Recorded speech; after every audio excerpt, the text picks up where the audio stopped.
subscribe and share. Hello everyone, हमारी आज की कहानी का विषय है विक्रम और बेताल। ये कहानी विक्रम बेताल पच्चीसी की एक कहानी है। हर बार की तरह इस बार भी राजा विक्रम बेताल को अपनी पीठ पर लादकर जंगल के रास्ते से साधु के पास ले जा रहा होता है। बेताल को इस बीच एक चालाकी सूझती है। वो राजा विक्रम को जंगल का रास्ता आसानी से कट जाए इसके लिए एक कहानी सुनाता है, लेकिन वो शर्त रखता है कि तुम पूरे रास्ते कुछ नहीं बोलोगे। अगर तुम बोलोगे तो मैं चला जाऊंगा। तो राजा विक्रम उसकी बात मानकर चुपचाप कहानी सुनने को तैयार हो जाता है। विशाला नाम की नगरी में पद्मनाभ नाम का राजा राज करता था। उसी नगर में अर्थदत्त नाम का एक साहूकार रहता था। अर्थदत्त के अनंग मंजरी नाम की एक सुंदर कन्या थी। उसका विवाह साहूकार ने एक धनी साहूकार के पुत्र मणि वर्मा के साथ कर दिया। मणि वर्मा पत्नी को बहुत चाहता था, पर पत्नी उसे प्यार नहीं करती थी। एक बार मणि वर्मा कहीं गया। पीछे अनंग मंजरी की राजपुरोहित के लड़के कमलाकर पर निगाह पड़ी तो वह उसे चाहने लगी। पुरोहित का लड़का भी लड़की को चाहने लगा। अनंग मंजरी ने महल के बाग में जाकर चंडी देवी को प्रणाम कर कहा, यदि मुझे इस जन्म में कमलाकर पति के रूप में न मिले तो अगले जन्म में मिले। यह कहकर वह अशोक के पेड़ से दुपट्टे की फांसी बनाकर मरने को तैयार हो गई।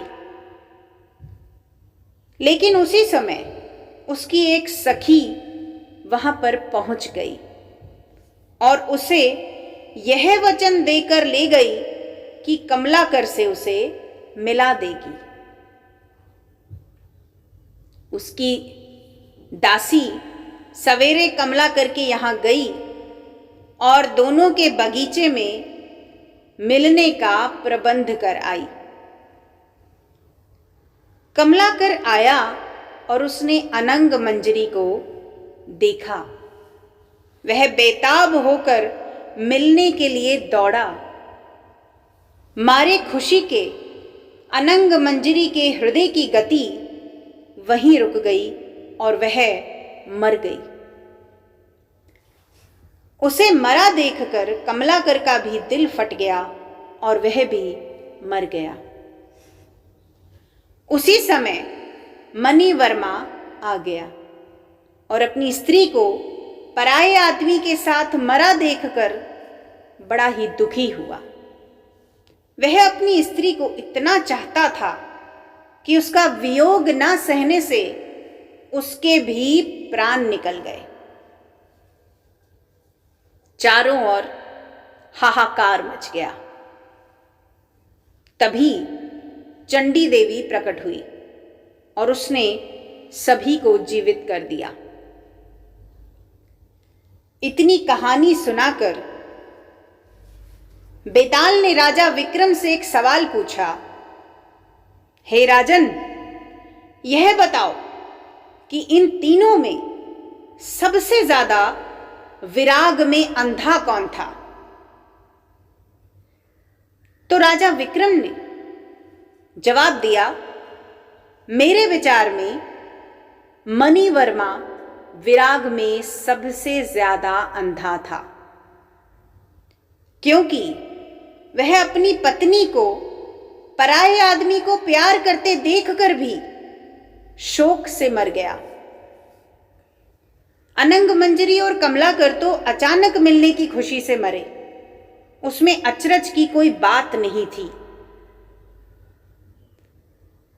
राजा का यह जवाब सुनते ही बैताल फिर से गायब हो गया और जाकर पेड़ पर लटक गया।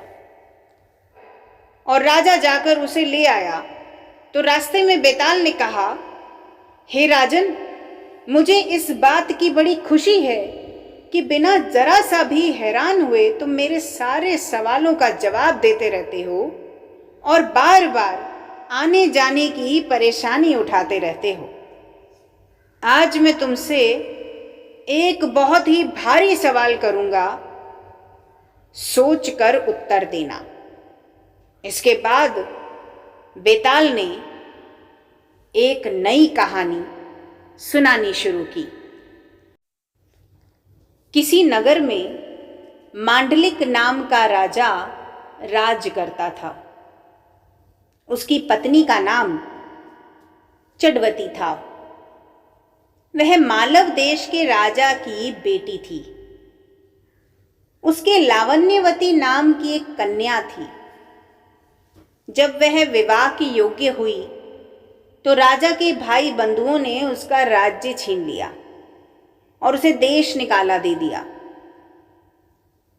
राजा रानी और कन्या को साथ लेकर मालव देश को चल दिया। रात को वे एक वन में ठहरे। पहले दिन चलकर भीलों की नगरी में पहुंचे। राजा ने रानी और बेटी से कहा कि तुम लोग वन में छुप जाओ, नहीं तो भील तुम्हें परेशान करेंगे। वे दोनों वन में चली गई। इसके बाद भीलों ने राजा पर हमला किया। राजा ने बड़ी बहादुरी से मुकाबला किया, पर अंत में वह मारा गया। भील चले गए। उसके जाने के बाद रानी और बेटी जंगल से निकलकर आई और राजा को मरा देखकर बड़ी दुखी हुई। वे दोनों शोक करती हुई एक तालाब के किनारे पहुंची। उसी समय वहां चढ़सिंह नाम का साहूकार अपने लड़के के साथ घोड़े पर चढ़कर शिकार खेलने के लिए उधर आया। दो स्त्रियों के पैरों के निशान देखकर साहूकार अपने बेटे से बोला, अगर ये स्त्रियां मिल जाएं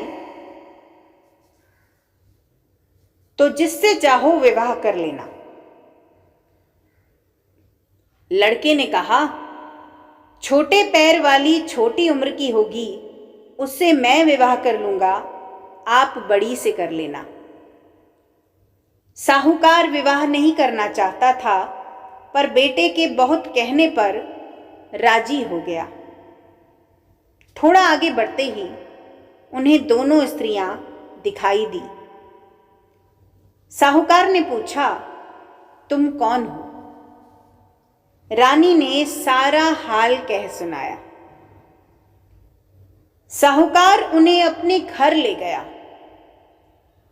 संयोग से रानी के पैर छोटे थे और पुत्री के पैर बड़े, इसलिए साहूकार ने पुत्री से विवाह किया, लड़के ने रानी से विवाह किया और इस तरह पुत्री सास बनी और मां बेटे की बहू। उन दोनों के आगे चलकर कई संतानें हुई। इतना कहकर बैताल ने राजा विक्रम से एक सवाल पूछा,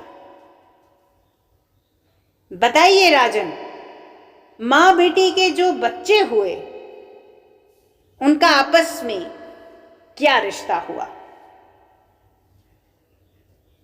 अब तक बैताल ने जितनी भी कहानियां सुनाई थी, राजा विक्रम ने बड़े ही होशियारी से उनका जवाब एकदम से दे दिया था।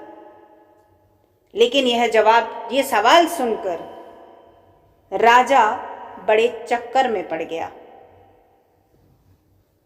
उसने बहुत सोचा, पर जवाब ना सूझ पड़ा, इसलिए वह चुपचाप चलता रहा।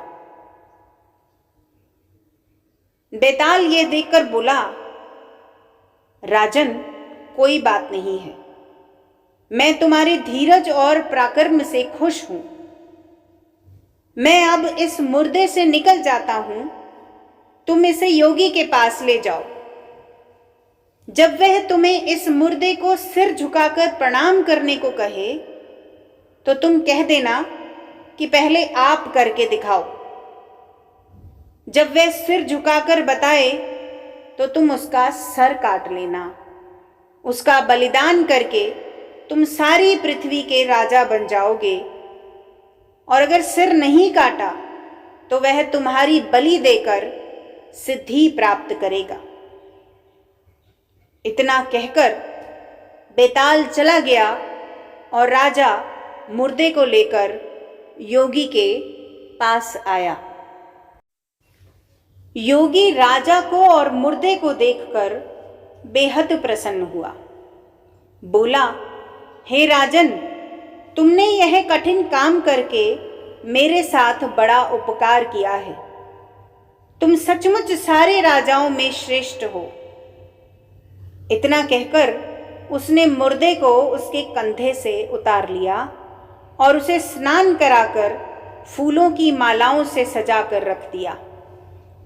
फिर मंत्र बल से बेताल का आह्वान करके उसकी पूजा की। पूजा के बाद उसने राजा से कहा, हे राजन, तुम शीश झुकाकर इसे प्रणाम करो। राजा को बेताल की बात याद आ गई। उसने कहा, मैं तो राजा हूं, मैंने कभी किसी को सिर नहीं झुकाया। आप पहले सिर झुकाकर बता दीजिए।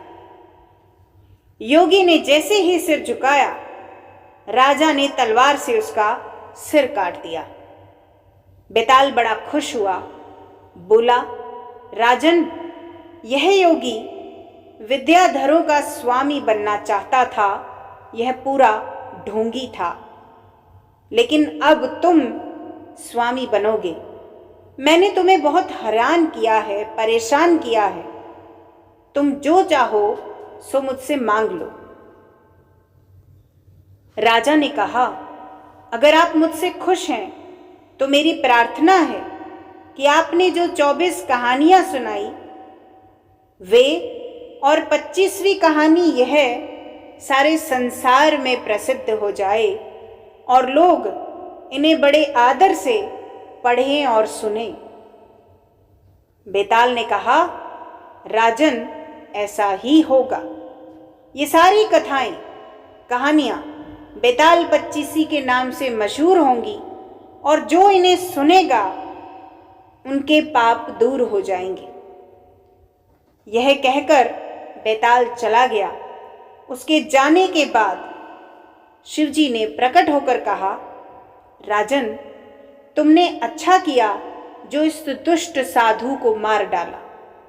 अब तुम जल्दी ही 7 द्वीपों और पाताल सहित सारी पृथ्वी पर राज्य स्थापित करोगे। इसके बाद शिवजी अंतर्ध्यान हो गए। काम पूरा करके राजा शमशान से नगर में आ गया और कुछ ही दिनों में वह सारी पृथ्वी का राजा बन गया और बहुत समय तक आनंद से राज्य करते हुए अंत में भगवान में समा गया। इसी के साथ बेताल 25वीं की सारी कहानियां समाप्त होती हैं। हमें उम्मीद है कि बेताल 25 की ये सारी कहानियां आपको काफ़ी इंटरेस्टिंग लगी होंगी। हमारी और भी वीडियोस हैं जिसमें इस बेताल 25 की कहानियां हैं और हमें पूरी उम्मीद है कि आपने काफ़ी मनोरंजन लिया होगा। ऐसी ही और कहानियां सुनने के लिए आप हमारे चैनल को ज़रूर सब्सक्राइब करें, लाइक करें और शेयर करें। Thank you. हमें उम्मीद है कि हमारे चैनल द्वारा दी गई इन्फॉर्मेशन आपके लिए यूज़फुल होगी। ऐसी ही और यूज़फुल वीडियोस के लिए आप हमारे इस चैनल को सब्सक्राइब एंड लाइक ज़रूर करें और अपने फ्रेंड्स के साथ शेयर भी ज़रूर करें। Thank you.